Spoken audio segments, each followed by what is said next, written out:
मेरा नाम निशा है। ये कहानी 8 साल पुरानी है, जब हम सब लोग एक साथ एक ही घर में बहुत खुशी खुशी रहते थे। हमारी ज़िंदगी में इतनी ढेर सारी खुशियाँ थी कि हमें कभी किसी चीज़ की कमी महसूस ही नहीं हुई थी। मेरे पापा ने अपनी मेहनत और ईमानदारी की कमाई से हम दोनों बहन भाइयों को पढ़ाया लिखाया, हमें अच्छी ज़िंदगी दी। मेरी मम्मी ने हम दोनों भाई बहन को अच्छे संस्कार दिए थे। मेरे भैया मुझसे 7 साल बड़े थे।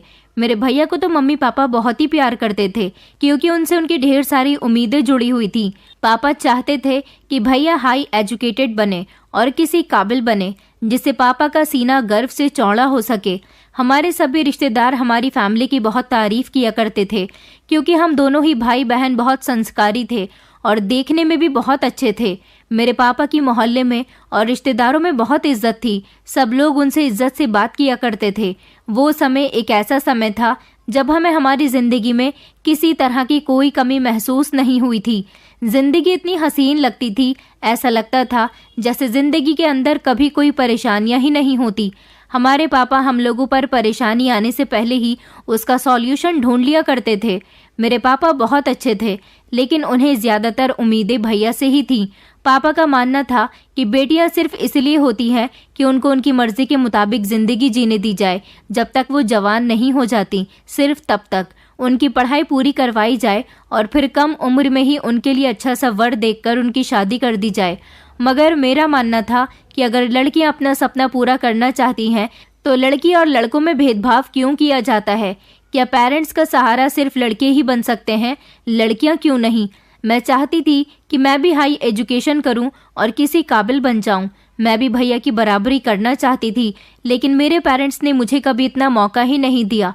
उनका कहना था कि पढ़ाई करने के बाद तुम्हारी शादी कर दी जाएगी, मगर मैं चाहती थी कि मैं नौकरी करूं। मुझे जॉब करने का शौक था। मैं अपना ये शौक पूरा करना चाहती थी, मगर मेरे पेरेंट्स शुरू से ही मुझे जॉब करने की परमिशन नहीं देते थे, बल्कि वो भैया को फुल सपोर्ट करते थे। भैया जैसा कहा करते थे, उनके साथ वैसा ही किया जाता था। भैया की पढ़ाई में पापा ने बहुत पैसा लगाया था और फिर फाइनली भैया की स्टडी कंप्लीट हो गई तो भैया ने छोटी मोटी नौकरी ढूंढ ली थी। अभी उनकी नौकरी की शुरुआत थी, इसलिए वो ज़्यादा पैसे लेकर तो नहीं आते थे, मगर इतना होता था कि पापा को भैया से कुछ सहारा मिलने लगा था। हम मिडिल क्लास फैमिली के लोग इसीलिए पैसों की अहमियत बहुत अच्छे से जानते थे, क्योंकि हमारे लिए सबसे अहम हमारी इज्जत थी। मेरे पापा ने कभी भी कोई ऐसा काम नहीं किया था जिससे किसी को तकलीफ पहुंचे या फिर उनकी इज्जत पर कोई आंच आए। वो मुझे भी हमेशा यही बात समझाते थे कि कभी भी कोई ऐसा कदम मत उठाना जिससे तुम्हारे पापा की इज्जत खराब हो। लड़कियां बहुत मासूम होती हैं और लड़कों की बातों में आसानी से आ जाती हैं।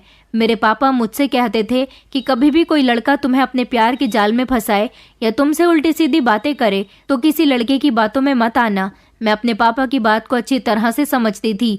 मेरे पापा ने मुझे यहाँ तक कह दिया था कि अगर तुम्हें कोई लड़का पसंद हो तो कोई गलत कदम उठाने से पहले अपने माँ बाप की इज्जत के बारे में सोच लेना।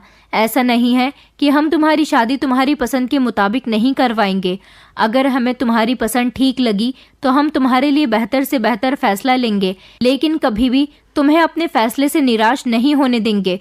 मैं अपने पापा की कही एक एक बात को अच्छी तरह से समझती थी और उनको तसल्ली दिया करती थी कि मेरी वजह से आपको कभी भी निराश नहीं होना पड़ेगा। मैं कभी आपका भरोसा नहीं टूटने दूंगी, कभी आपकी इज्जत को खराब नहीं होने दूंगी। मुझसे जितना हो सकेगा मैं आप लोगों को अपनी तरफ से खुश रखने की कोशिश करूंगी। आप मुझ पर भरोसा रखिए। हमारे समाज में हर घर में बेटियों को ही क्यों माँ बाप की इज्जत ना खराब करने के टिप्स दिए जाते हैं। ऐसा सब कुछ लड़कों को क्यों नहीं समझाया जाता? हालांकि ज्यादातर अपराध लड़कियों से नहीं बल्कि लड़कों से होते हैं। लड़के ही लड़कियों पर गंदी नजर डाल के उनके साथ गलत करते हैं। अगर यही सीख सारे माँ बाप अपने बेटों को भी दिया करें तो शायद इस समाज में लड़कियों के साथ गलत काम होने बंद हो जाएं। फिलहाल हमारी जिंदगी काफी खुशहाल गुजर रही थी। हम लोग बहुत खुश थे। भैया जब से नौकरी पर लगे थे, पापा बहुत खुश थे। पापा बेफिक्र हो गए थे कि अब उनका बेटा भी जिम्मेदारी संभालने लायक हो गया। लेकिन भैया आजकल ना जाने किस काम में लगे हुए थे। ज्यादातर वो बिजी ही रहते थे। मम्मी कभी कभी पापा से शिकायत करने लगी थी कि हमारे बेटे को ना जाने क्या हो गया। ना तो वो घर में किसी से ठीक से बात करता है और ना ही रात को जल्दी घर आता है। पापा कहते थे कि वो जवान हो गया। जवान लड़के जब कारोबार में पड़ जाते हैं तो उनको घर आने में देर सवेर हो ही जाती है और बातें करने का भी समय नहीं मिलता। मम्मी तो भैया के लिए बहुत फिक्रमंद रहती थी। मैंने देखा था कि जब हम सब लोग खाना खा रहे होते थे तो भैया के पास किसी की कॉल्स आती रहती थी और जब भैया हम सब लोगों की वजह से कॉल रिसीव नहीं करते थे तो उनके चेहरे पर एक अजीब सी मुस्कुराहट होती थी। मैं समझ गई थी कि जरूर भैया को किसी से प्यार हो गया। ऐसा तो आजकल नॉर्मल सी बात है। जवानी की दहलीज पर कदम रखते ही लड़के लड़कियों को पार्टनर्स की जरूरत हो जाती है। मैं तो ज्यादातर घर में ही रहती थी और मुझे अपने पापा की इज्जत का बहुत अच्छे से ख्याल था, इसलिए मैं तो कोई ऐसा कदम उठाने के बारे में सोच भी नहीं सकती थी। भैया को कोई लड़की पसंद आ गई थी, वो उससे प्यार करने लगे थे। ये अच्छी बात थी, मगर ये उम्र उनकी इन कामों की नहीं थी, बल्कि उन्हें अपने बिजनेस पर ध्यान देना चाहिए था, क्योंकि पापा ने उन्हें बड़ी मेहनत से यहाँ तक पहुँचाया था। कुछ दिन इसी तरह से गुजर गए थे जब एक दिन भैया और पापा आपस में बातें कर रहे थे। भैया ने पापा से कहा था कि उन्होंने अपनी जॉब के अलावा भी अपने कुछ दोस्तों के साथ मिलकर एक नए काम को अंजाम दिया है। पापा ने उनसे पूछा था कि अच्छा ऐसा भी कौन सा काम है, तो उन्होंने बताया कि हम चाहते हैं कि हम कुछ लोगों का ग्रुप बनाएं और वो लोग हमें हर महीने कुछ पैसों की ईएमआई इन्वेस्ट किया करें और फिर हर महीने हर एक मेंबर के नाम से उसकी कमेटी खोल दी जाए। जिसकी कमेटी निकला करेगी उसे वो पूरी रकम दे दी जाए। इस तरह हम बहुत सारे लोगों से कहेंगे कि वो हमारे पास कमेटी डालें, अपने पैसे इन्वेस्ट करें, इससे उन्हें फ़ायदा होगा। और हमने सोचा है कि हम हर महीने एक लकी ड्रॉ भी किया करेंगे। अगर हमारे ग्रुप में 20 लोग हैं तो हम उन 20 लोगों का लकी ड्रॉ किया करें, जिसमें हम हर महीने लकी ड्रॉ कूपन का इंतजाम करें और वो लकी ड्रॉ कूपन सिर्फ उन्हीं ग्रुप के लोगों को दिए जाएं जो हमसे जुड़े हुए हैं और वो सब लोग हमारे कूपन को 100 रुपये में खरीदें। इस तरह हमें भी कुछ पैसे मिलेंगे और फिर उनमें से आधे कूपन्स में हम कोई ना कोई गिफ्ट ऑफर रख देंगे और इस तरह लकी विनर को गिफ्ट दे दिया करेंगे। और जिनका कूपन खाली जाएगा उन लोगों को कुछ नहीं मिलेगा। वो लोग जिस तरह से हर महीने हमें अपनी रकम इन्वेस्ट करते हैं इसी तरह से करते रहेंगे। हम चाहते हैं कि हमारा ये कमेटी वाला काम आगे तक जाए, हमसे बहुत सारे लोग जुड़ जाएं। पापा कहने लगे कि तुम्हारा ये आइडिया तो बहुत अच्छा है, चलो तुम अपने काम की शुरुआत करो। कुछ लोगों को मैं तुम्हारी इस स्कीम के बारे में बता दूंगा और हम घर वाले भी तुम्हें हर महीने पैसे दे दिया करेंगे। लकी ड्रॉ वाला काम भी बहुत अच्छा है। पापा को मेरे भैया का दिमाग इस तरह इस काम में लगाना बहुत पसंद आया था। पापा बहुत खुश थे। भैया और उनके कुछ दोस्तों ने भी उनको इस काम में मदद की थी। ये स्कीम बहुत सारे लोगों को समझाई गई थी। भैया की स्कीम से काफ़ी सारे लोग जुड़ चुके थे। ये एक तरह की लॉटरी सिस्टम था। इस लॉटरी सिस्टम में हर महीने लोग पैसे जमा करें और फिर ग्रुप के किसी भी एक मेंबर की हर महीने एक बार लॉटरी निकलनी होती थी, जिसे टोटल अमाउंट मिलना होता था। भैया का ये काम बहुत अच्छा चल रहा था। भैया के ग्रुप से लगभग 50-60 लोग जुड़ चुके थे और उन्होंने 10-10 लोगों का अलग अलग ग्रुप बनाया था। लोग बहुत भरोसा करके मेरे भैया को पैसे देकर जाते थे। कुछ हमारे मोहल्ले के लोग थे, कुछ मेरे भैया के दोस्तों के रिश्तेदार थे, कुछ मेरे पापा के जानने वाले थे। इस तरह बहुत सारे लोगों का पैसा मेरे भैया के पास जुड़ रहा था। कुछ ऐसे ज़रूरतमंद लोग थे जिन्हें अपनी बेटियों की शादी करानी थी। कुछ ऐसे ज़रूरतमंद लोग भी थे जिन्हें अपनी ज़रूरत को पूरा करना था, तो कुछ ऐसे लोग भी थे जिन्हें अपने इन पैसों से अपना मकान बनाना था। इस तरह लोगों के थोड़े थोड़े हर महीने पैसे जुड़ जाते थे और फिर जब एक साथ बड़ी रकम किसी को मिलती है तो उससे उसकी बहुत बड़ी मुश्किल हल हो जाती है। इस दौरान भी सब कुछ ठीक चल रहा था।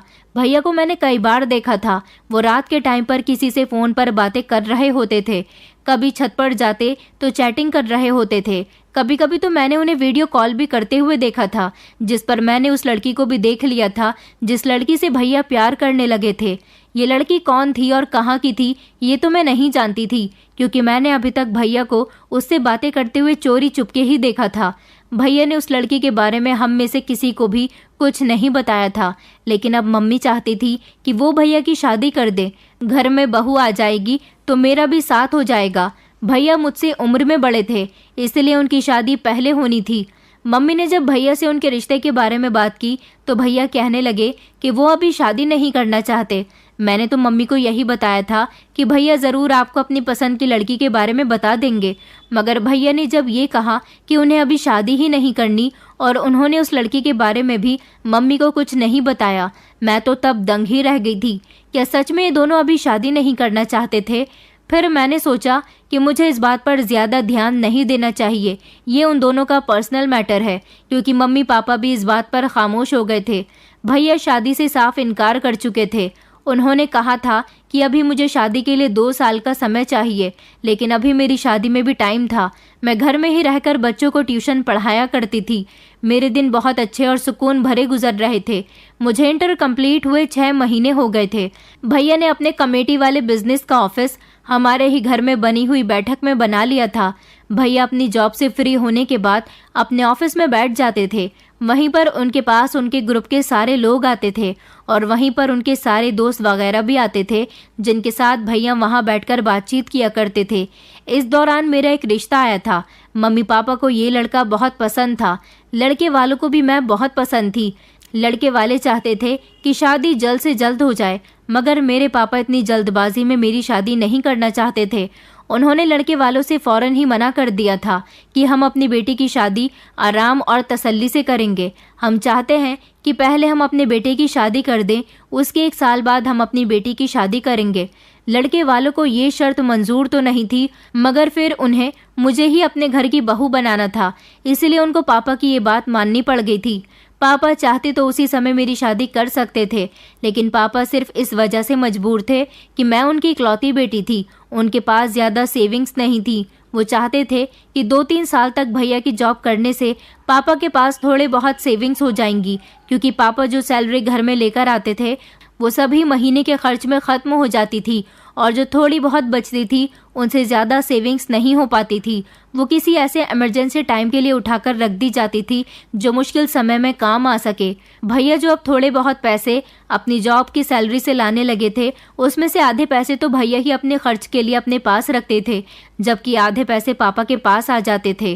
पापा ने इन पैसों की भैया के पास ही कमेटी डाल दी थी। ये कमेटी लगभग 4 लाख रुपए की थी, जो मेरे पापा ने पूरे 4 साल के लिए डाली थी। उन्होंने सोचा था कि जब वो 4 साल के बाद मेरी शादी करेंगे तो यही कमेटी के पैसे उनके काफ़ी काम आएंगे। मेरे पापा मेरी शादी बहुत धूमधाम से करना चाहते थे। लड़के वालों की जिद पर मेरा रिश्ता तो तय हो गया था और वो शादी रुक कर करने के लिए भी मान गए थे, लेकिन अभी भी पापा मेरी शादी से पहले भैया की शादी करना चाहते थे। मम्मी का कहना था कि घर में बहू आ जाएगी तो बेटी के जाने के बाद मुझे बेटी की कमी महसूस नहीं होगी, मम्मी अकेली न रह जाए, इसीलिए पापा चाहते थे कि भैया की शादी पहले हो। पापा मेरी मम्मी से बहुत प्यार करते थे, इसलिए मम्मी का ज़्यादा से ज़्यादा ख्याल रखा करते थे। देखा जाए तो मेरे पापा को अपने पूरे ही परिवार की हमेशा फिक्र लगी रहती थी और वो ये नहीं चाहते थे कि कभी भी हमारे घर में कोई बड़ी परेशानी आए। भैया तो ना जाने क्या क्या करते रहते थे। मैं तो इन सारी बातों से अनजान थी, लेकिन पापा को भैया पर बहुत भरोसा था। पापा ने कभी ये जानने की कोशिश भी नहीं की थी कि भैया की पर्सनल लाइफ कैसी चल रही है। बस वो हमेशा भैया से यही कहते रहते थे कि कभी अगर किसी मदद की ज़रूरत हो तो अपने पापा को ज़रूर बताना, मैं हर तरह से तुम्हारी मदद करने की कोशिश करूँगा। मगर हम लोग भैया की एक हरकत से बहुत परेशान थे। हमने नोटिस किया था कि भैया ज़्यादातर मोबाइल पर किसी से बातें करते रहते थे। ये तो मैं जानती थी कि भैया किसी लड़की से बात करते हैं, लेकिन मम्मी पापा इस बात से अनजान थे। भैया का ध्यान अब उनके काम से भी हट गया था, क्योंकि ऑफिस से भी पापा के पास शिकायतें आने लगी थीं कि आपका बेटा अपने काम पर ध्यान नहीं देता। एक दिन मेरे भैया के ऑफिस में काम करने वाला एक एम्प्लॉय मेरे पापा को मिल गया था और उसने पापा को बताया था कि आपके बेटे का ध्यान ना जाने कहाँ रहता है। वो किसी से फ़ोन पर बातें करने में इतना बिजी रहता है कि उसे काम की कोई समझ बूझ ही नहीं है। वो अपने काम में मन नहीं लगाता। कई बार तो बॉस उसे नौकरी से निकालने की धमकी भी दे चुके हैं। जब पापा ने ये बात सुनी तो पापा बहुत घबरा गए थे और उन्होंने इस बारे में भैया से बात करने का फैसला किया। पापा काफ़ी रात तक भैया के घर आने का इंतज़ार करते रहे थे। जब भैया घर आए तो पापा ने उनसे बात की और कहा कि बेटा, तुम्हारा ध्यान कहाँ पर है? आखिर कौन है जिससे तुम फ़ोन पर बातें करते रहते हो? तुम घर में भी ज़्यादा समय नहीं देते और ज़्यादातर घर से बाहर रहते हो। ऑफिस में भी मन लगाकर काम नहीं कर रहे। आखिर क्या बात है? तो भैया कहने लगे कि पापा, ऐसी कोई बात नहीं है। मैं तो ऑफिस रोज़ जाता हूँ और रोज़ ही काम करता हूँ। जिसने भी आपको इन्फॉर्मेशन दी है बहुत गलत दी है। पापा कहने लगे कि अच्छा ठीक है, मगर तुम मन लगाकर काम करो, ऐसा ना हो कि तुम्हारी नौकरी तुम्हारे हाथ से चली जाए। भैया पापा की बात को उस दिन समझ तो गए थे, लेकिन उन्होंने सिर्फ समझने की एक्टिंग की थी। भैया से उनके ग्रुप से जुड़े हुए कुछ लोग भी उनसे मिलने के लिए आते थे, तो भैया के पास उनसे मिलने का वक्त ही नहीं होता था। न जाने भैया को क्या हो गया था, वो उन लोगों से भी कोई बात नहीं करते थे। एक दिन मैं चोरी चुपके भैया की बातें सुनने के लिए उनके कमरे के बाहर कान लगाकर खड़ी हुई थी, क्योंकि भैया देर रात तक फोन पर बातें करते थे। वो इस लड़की से बात कर रहे थे जिससे वो प्यार करते थे। मैंने भैया को इतना कहते सुना था कि मैं तुम्हारी खातिर कुछ भी कर सकता हूँ, तुमसे मुझे प्यार जो इतना हो गया, मेरा सब कुछ तुम्हारा ही तो है, मैं तुम्हारी खातिर ये सारी दुनिया भी छोड़ सकता हूँ। भैया के मुंह से ऐसे शब्द सुनकर मुझे बड़ी हैरानी हुई थी कि आखिर ऐसी कौन सी लड़की थी जिसके प्यार में भैया पागल हो गए थे। बस मेरी यही गलती थी कि मुझे इस बात पर कोई एक्शन लेना चाहिए था। मैंने भैया की इस बात को ज्यादा सीरियस नहीं लिया था। मुझे तो लगा था कि शायद लवर्स इसी तरह की बातें करते हैं, मगर मैं ये नहीं जानती थी कि भैया का कहा हुआ एक एक शब्द बिल्कुल सच होने वाला है। भैया उस लड़की की खातिर सच में सब कुछ कर गुजरने को तैयार थे। आखिर वो लड़की कौन थी और भैया से ये सब कुछ क्यों करवा रही थी? क्या वो भी मेरे भैया से सच्ची मोहब्बत करती थी? इस सवाल का जवाब भी मुझे बहुत जल्द मिल गया था, क्योंकि मेरे भैया ने कुछ ऐसा कर दिया था जिसकी वजह से हम लोग एक बहुत बड़ी परेशानी में आ गए थे। हमें तो भैया से ऐसी उम्मीद भी नहीं थी कि भैया हमारे साथ कभी कुछ ऐसा भी कर सकते हैं। हम लोग नोटिस कर रहे थे कि भैया उन लोगों से ज्यादा बात नहीं करते थे जो उनकी स्कीम से जुड़े हुए थे। इतने ढेर सारे लोगों के पैसे और उनकी ढेर सारी उम्मीदें भैया से जुड़ी हुई थी, तो फिर भैया उनके साथ ऐसा क्यों कर रहे थे? भैया ने तो उन लोगों का पैसा जमा करके उन लोगों को बड़ी रकम देने का वादा किया था, जैसा कि कमेटी डालने पर होता ही है।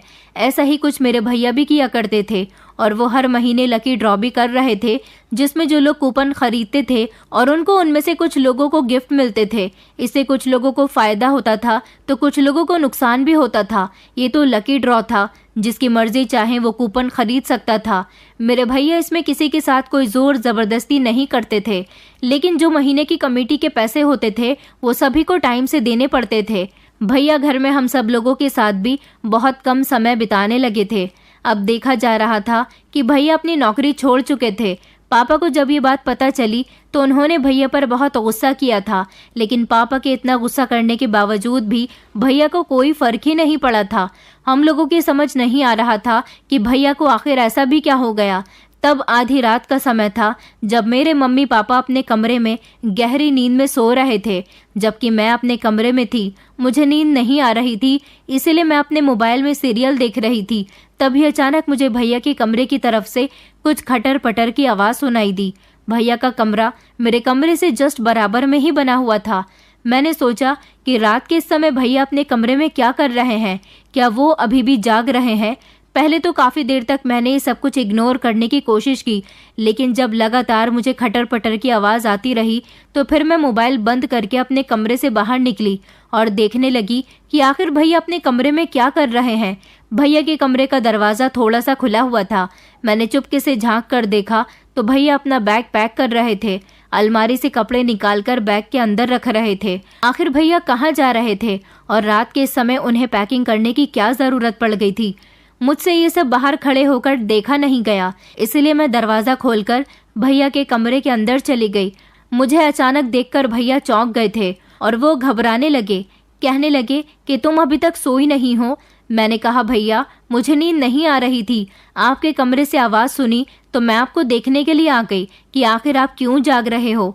भैया आप ये पैकिंग क्यों कर रहे हो, आपको क्या कहीं जाना है? भैया ने घबराते हुए मेरी बात का जवाब दिया कि हाँ मुझे अपने काम के सिलसिले में कहीं जाना है।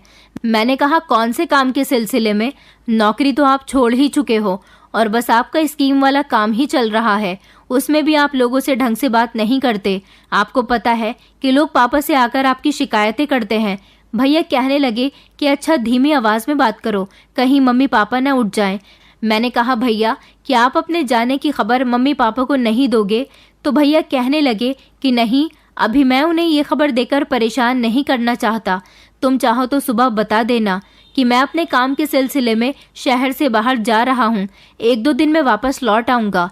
मैंने कहा भैया आप मम्मी पापा से ये बात क्यों छुपा रहे हो, और अगर आपको जाना ही था तो आपको रात का ही समय मिला था। भैया कहने लगे कि तुम कितने सवाल करती हो, खामोश हो जाओ।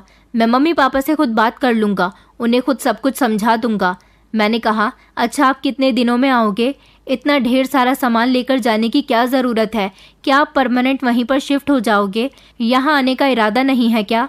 भैया कहने लगे, मेरी माँ खामोश हो जाओ, तुम कितने सवाल करती हो, चलो जाओ अपने कमरे में। मैंने कहा, नहीं नहीं भैया, आप मुझे मेरे सारे सवालों के जवाब दो। भैया कहने लगे कि सुबह मैं तुम्हें सब कुछ बता दूंगा, अभी तुम अपने कमरे में जाओ। भैया ने मुझे ज़बरदस्ती अपने कमरे से निकाल दिया था। फिर मैं अपने कमरे में आ गई और सोचने लगी कि आखिर भैया ये सब क्या कर रहे हैं।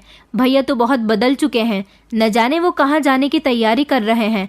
मैं अपने बिस्तर पर लेट गई थी और यही सोचते सोचते सो गई थी। सुबह जब मैं सोकर उठी तो दिन के 9 बज रहे थे।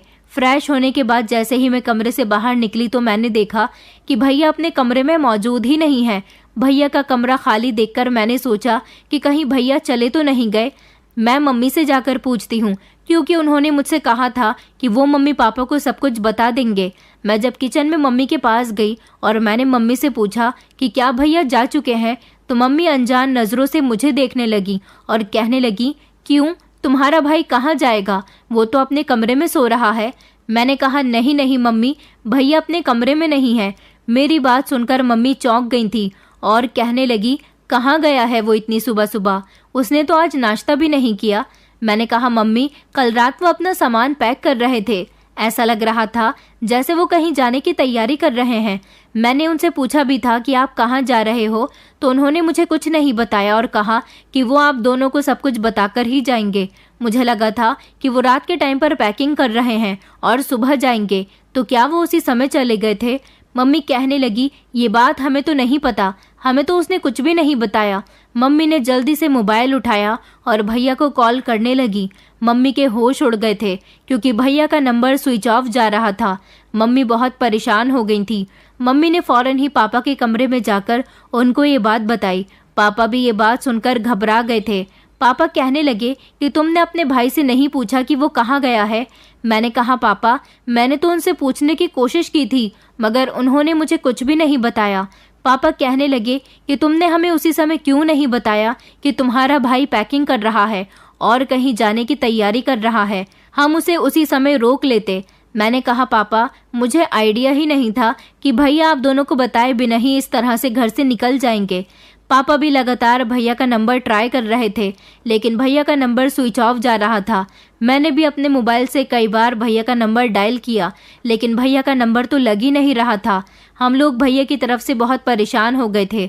मैंने पापा को बताया था कि भैया ने कहा था कि वो अपने काम के सिलसिले में कहीं जा रहे हैं, 1-2 दिन में ही आ जाएंगे, मगर कहाँ जा रहे हैं ये उन्होंने मुझे नहीं बताया था। पापा कहने लगे कि आखिर ऐसा कौन सा काम आ गया जिसके लिए उसे घर से जाना पड़ा और उसने हमें भी नहीं बताया। हम सब भैया के लिए बहुत फिक्रमंद हो रहे थे, मगर भैया को तो कोई सुराग ही नहीं मिल रहा था। ना तो भैया का नंबर लग रहा था और ना ही भैया के किसी भी दोस्त को उनके बारे में कुछ पता था। भैया के सारे ही दोस्तों से पापा फ़ोन पर सब कुछ पूछ चुके थे। पापा भैया के जितने भी दोस्तों को जानते थे उन सभी से मालूम किया था, तो सबने इनकार ही किया था कि उन्हें भैया के बारे में कुछ नहीं पता। लेकिन भैया के एक ऐसे दोस्त थे जो उनके साथ ऑफिस में काम करते थे। उनका नंबर पापा के पास तो नहीं था, लेकिन पड़ोस वाले अंकल के पास था, क्योंकि पड़ोस वाले अंकल उस लड़के को अच्छी तरह से जानते थे। इसीलिए मेरे पापा पड़ोस के घर गए और वहां जाने के बाद उन्होंने भैया के दोस्त का नंबर लिया। पापा ने जब उस नंबर पर कॉल लगाई तो उस लड़के की तरफ से कॉल रिसीव होते ही पापा ने उससे पूछा कि क्या तुम्हें मेरे बेटे के बारे में कुछ मालूम है। उसको भी मेरे भैया के बारे में कुछ नहीं पता था, लेकिन उसने एक ऐसी बात बताई थी जिसने पापा के होश उड़ा दिए थे। उसने बताया था कि अंकल, आपका बेटा दीप्ति नाम की एक लड़की से प्यार करता था। दीप्ति ने उसे अपनी मोहब्बत में दीवाना बना दिया कि उसे उसके अलावा कुछ और दिखाई ही नहीं देता। 1-2 बार आपका बेटा बातों ही बातों में मुझे ये बात बता चुका था कि मैं दीप्ति को लेकर कहीं दूर चला जाऊंगा। बस मुझे इतना ही पता है, इसके अलावा मैं कुछ नहीं जानता।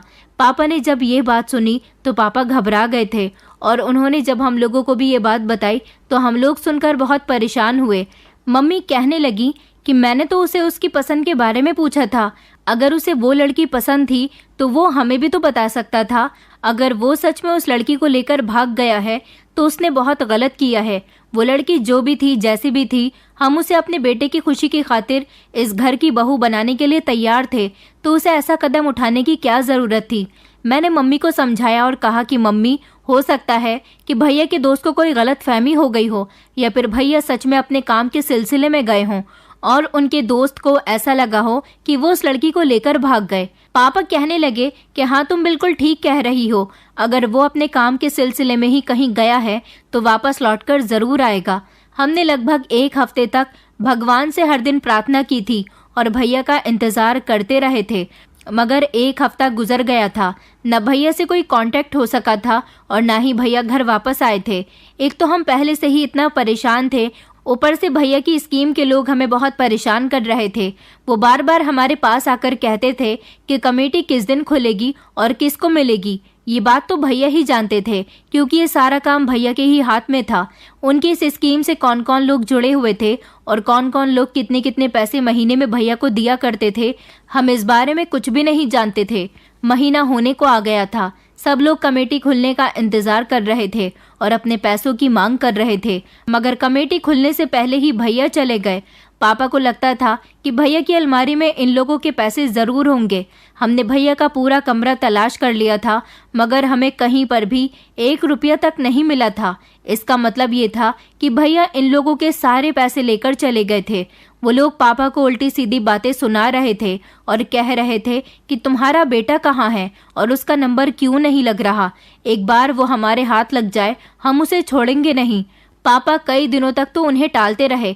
वो किसी काम के सिलसिले में गया हुआ है, अभी कुछ दिन में आ जाएगा। लेकिन जब भैया काफी दिनों तक नहीं आए तो वो लोग मेरे पापा के पीछे पड़ गए थे और उन्होंने कहा था कि हम कुछ नहीं जानते, हमें अपने पैसे तुमसे चाहिए। पापा इस बात से बहुत परेशान हो गए थे। उनकी तबीयत बिगड़ने लगी थी, क्योंकि ये एक अच्छी खासी रकम थी। लोग लगभग हर महीने कुल मिलाकर 4-5 लाख रुपए की रकम लाकर भैया को दिया करते थे और उसके ही हिसाब से भैया उन लोगों की कमेटी निकाल दिया करते थे। इतने ज्यादा पैसे तो मेरे पापा के 1 महीने की सैलरी भी नहीं होती थी। मेरे पापा तो खुद मेरी शादी की सेविंग्स करने के लिए भैया की इस स्कीम से जुड़ गए थे और उनको हर महीने पैसे दिया करते थे, मगर पापा को बिल्कुल भी उम्मीद नहीं थी कि भैया इन सब लोगों के साथ साथ अपने पिता के भी पैसे लेकर जा सकते हैं। स्कीम से जुड़े हुए लोगों ने मेरे पापा का जीना दुश्वार कर दिया था। वो चलते फिरते मेरे पापा को जलील किया करते थे और कहते थे कि कहाँ भेज दिया है अपने बेटे को हमारे पैसे लेकर, अगर वो हमें कहीं भी मिल गया तो हम उसकी जान ले लेंगे। भैया ने काम ही कुछ ऐसा किया था कि लोगों के दिल में शक बैठ गया था। पापा काफी दिनों तक उन लोगों को यकीन दिलाते भी रहे थे, मगर अब वो लोग यकीन करने के मूड में बिल्कुल भी नहीं थे। वो लोग गुस्से से भड़क उठे थे। पापा की कोई बात सुनने को समझने को तैयार ही नहीं थे।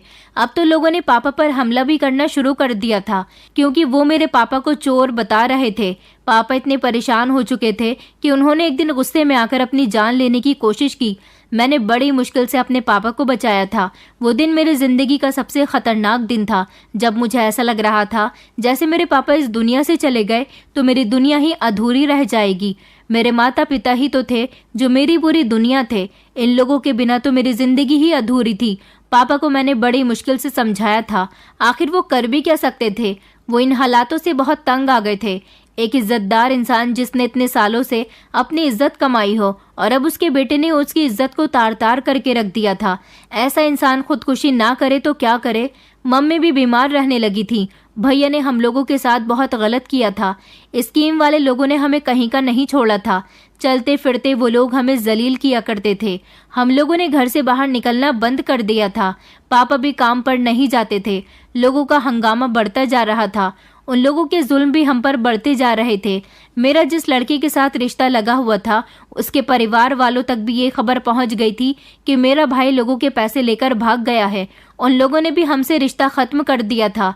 ये सदमा पापा के दिल को लगा हुआ था। उस दिन पापा और मम्मी बहुत रोए थे। उन्हें मेरी बहुत फिक्र हो रही थी। हमारे पास कोई सेविंग्स नहीं थी। ले देकर मम्मी का जेवर और जिस घर में हम लोग रहते थे सिर्फ वही था। लोगों के पैसे निपटाने के लिए पापा ने हमारा घर बेच दिया था ताकि हम आगे की जिंदगी सुकून से गुजार सकें। वो घर जिसको मेरे पापा ने इतनी मेहनत से बनाया था और इस घर की एक एक चीज को मेरी मम्मी ने अपने हाथों से सजाया था, वो घर हमारा बिक चुका था और पापा ने स्कीम से जुड़े सारे ही लोगों को उनके पैसे वापस कर दिए थे। इस सब में मेरे पापा को बहुत नुकसान हुआ था। मेरे पापा बैंक से लोन भी नहीं ले सकते थे क्योंकि उनके ऊपर पहले ही लोन चल रहा था और इस दौरान पापा काम पर भी नहीं जा रहे थे। हम लोगों ने वो मोहल्ला छोड़ दिया और हम वहां से निकलकर किराए के घर में आ गए थे। पापा बहुत परेशान रहने लगे थे, दिन रात रोते रहते थे और यही सोचते थे कि उनकी बरसों की इज्जत को उनके बेटे ने मिट्टी में मिला दिया। उन्हें तो उम्मीद भी नहीं थी कि उनका बेटा इस तरह भी उनके साथ गलत कर सकता है। मैंने पापा को तसल्ली दी थी, कहा था कि आप फिक्र न करें, आपका बेटा आपके साथ नहीं है तो क्या हुआ, आपकी बेटी तो आपके साथ है ना, मैं सब कुछ ठीक कर दूंगी। मैंने पापा से कहा कि पापा, मैं तो आपसे कहती थी कि मैं आपका सहारा बनना चाहती हूँ, जॉब करना चाहती हूँ, लेकिन आपने मुझे जॉब करने ही नहीं दी। पापा कहने लगे कि बेटा, तुम्हारे जॉब करने से क्या होगा। मेरे पापा ने बड़ी मोहब्बत से मेरे सर पर हाथ रखा था, मगर मैंने पापा से कहा था कि पापा, मैं सब कुछ ठीक कर दूंगी, मैं आप लोगों को छोड़कर कभी नहीं जाऊंगी, मैं हमेशा आपकी मदद करूंगी, मैं भैया की तरह नहीं हूँ। पापा कहने लगे, हाँ, हमें तुम पर पूरा भरोसा है। मैंने कहा, पापा, अगर आपको मुझ पर भरोसा है तो जो मैं करना चाह रही हूँ वो मुझे करने दीजिए। पापा कहने लगे, तो तुम क्या करना चाहती हो बेटी। मैंने पापा से कहा कि पापा, मुझे आगे पढ़ने दीजिए, मैं पढ़ लिख कर किसी काबिल बनना चाहती हूँ और इस बदनामी के दाग को हम सब की जिंदगी से मिटा देना चाहती हूँ। पापा कहने लगे कि बेटा, तुम्हारी पढ़ाई दोबारा से शुरू करने के लिए भी हमारे पास कुछ नहीं है। मैंने कहा कि पापा, कोई बात नहीं, मैं अपने बलबूते ही आगे की पढ़ाई कर लूंगी। मैं बच्चों को ट्यूशन पढ़ाया करती थी, इसीलिए मेरे पास थोड़े से पैसे जमा थे। ये सिर्फ 30 या 40 हजार रुपए थे जिससे मुझे एडमिशन मिल सकता था। मैंने ज़्यादा बड़े कॉलेज में तो एडमिशन नहीं लिया था, अपने बजट के हिसाब से ही एडमिशन लिया था, लेकिन फिर उसके बाद मैंने खूब मेहनत की, बच्चों को ट्यूशन पढ़ाया और मुझे कुकिंग बहुत अच्छी करनी आती थी। इसलिए रात के टाइम पर मैं नई नई डिशेस की रेसिपी की वीडियो बनाया करती थी और उनको सोशल साइट्स पर अपलोड कर देती थी। मेरी बनाई हुई खाने की डिशेस लोगों को बहुत पसंद आई और इस तरह से धीरे धीरे मैं कामयाब होती गई। मैं इतने पैसे तो कमा लिया करती थी जिससे मैं आगे पढ़ सकूं। पापा ने भी दूसरी जगह नौकरी ढूंढना शुरू कर दी थी क्योंकि हमने वो मोहल्ला ही छोड़ दिया था। अब हम नए मोहल्ले में रहने लगे थे, इसलिए यहाँ के लोग भी नए थे। यहाँ के ज़्यादा लोग ये बात नहीं जानते थे कि हम किसी मजबूरी में अपना घर बेचकर यहाँ किराए पर रहने के लिए आए हैं। और फिर इतनी मेहनत के बावजूद एक दिन मुझे एक सरकारी स्कूल में टीचर की नौकरी मिल गई थी। नौकरी करते हुए भी मैंने अपनी पढ़ाई जारी रखी थी क्योंकि मैं सरकारी नौकरी चाहती थी और चाहती थी कि मैं वापस अपना घर ले सकूं। किराए के घर में रहना बिल्कुल भी पसंद नहीं था। भगवान से ढेर सारी प्रार्थना और कड़ी मेहनत करने के बावजूद मुझे सरकारी नौकरी भी मिल गई थी।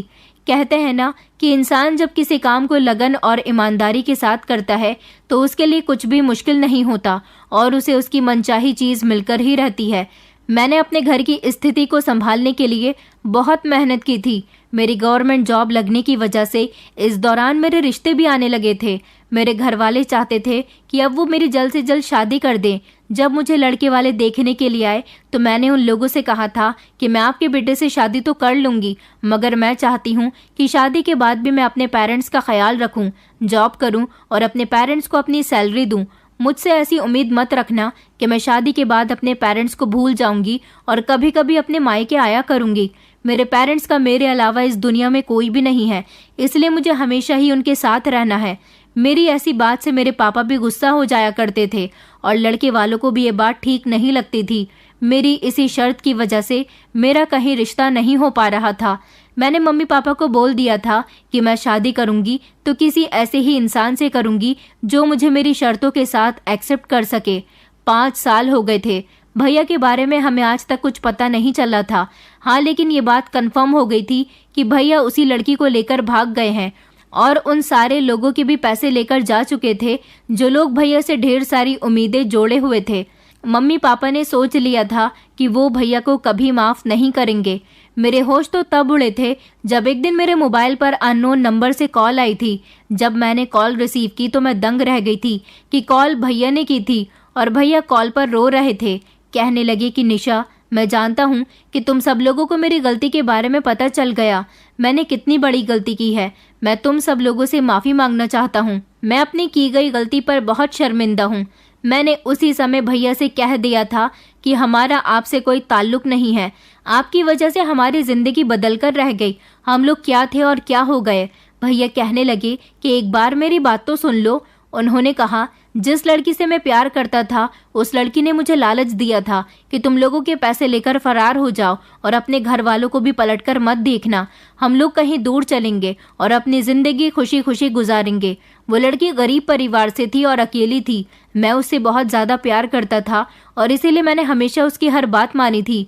मैंने भी यही सोचा कि मेरे पास ढेर सारे पैसे हैं, उसको मैं यहाँ से लेकर भाग जाऊंगा तो मेरी जिंदगी अच्छी गुजरेगी, वरना तो मैं मामूली सी नौकरी ही करता रहूंगा। मगर मैं नहीं जानता था कि मैंने कितनी बड़ी गलती कर दी। जिस दिन से मैं इस लड़की को लेकर यहाँ पर आया हूँ और मैंने इसके साथ शादी की है, ये तभी से बीमार रहने लगी है। जितना भी पैसा था वो इस लड़की के इलाज पर उठ गया। मैं इससे शादी भी नहीं कर सका और आज तक मैं इसका इलाज करते करते थक चुका हूँ। इसको एक ऐसी बीमारी लग गई जिसका इलाज बहुत महंगा है। पापा से कहना कि प्लीज़ मुझे माफ़ कर दें और मुझे घर में आने की जगह दे दें। मैं गुस्सा हो गई थी और मैंने भैया से कहा कि कौन सा घर, कैसा घर, आपने तो लोगों का भरोसा तोड़ दिया था। लोगों ने हम सबको कितना परेशान किया, आप इस बात का अंदाज़ा भी नहीं लगा सकते।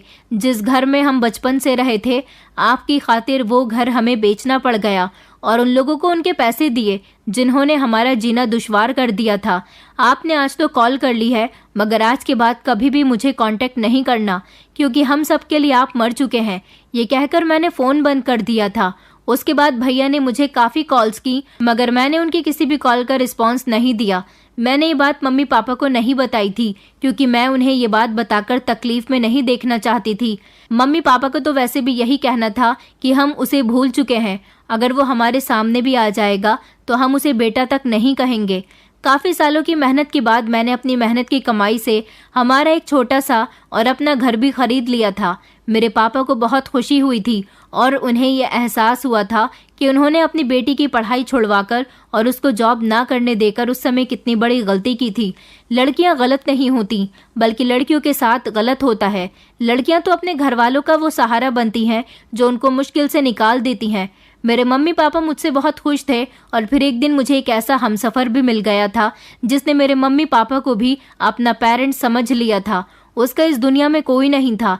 मैंने जब उसके सामने सारी शर्तें रखी तो उसने मेरी सारी शर्तों के साथ मुझे एक्सेप्ट कर लिया था। आज वो हमारे ही घर में मेरे पेरेंट्स के साथ रहता है और जितना कमाता है वो मेरे पिता के हाथ पर रखता है और उनसे कहता है कि आप भी मेरे पिता ही हैं। हम दोनों हस्बैंड वाइफ जॉब करते हैं। मेरी शादी उस लड़के के साथ हो गई। वो मुझे बहुत प्यार करता है और हम सब लोग एक ही परिवार के साथ एक ही घर में रहते हैं। हम सब लोग बहुत खुश हैं और एक खुशहाल जिंदगी गुजार रहे हैं और हम लोग भैया को कभी धोखे से भी याद नहीं करते, क्योंकि हम अपनी इस खुशहाल ज़िंदगी में दोबारा से वो बुरे दिन नहीं लाना चाहते जिनको हमने इतनी मुश्किल से अपनी ज़िंदगी से निकाला था।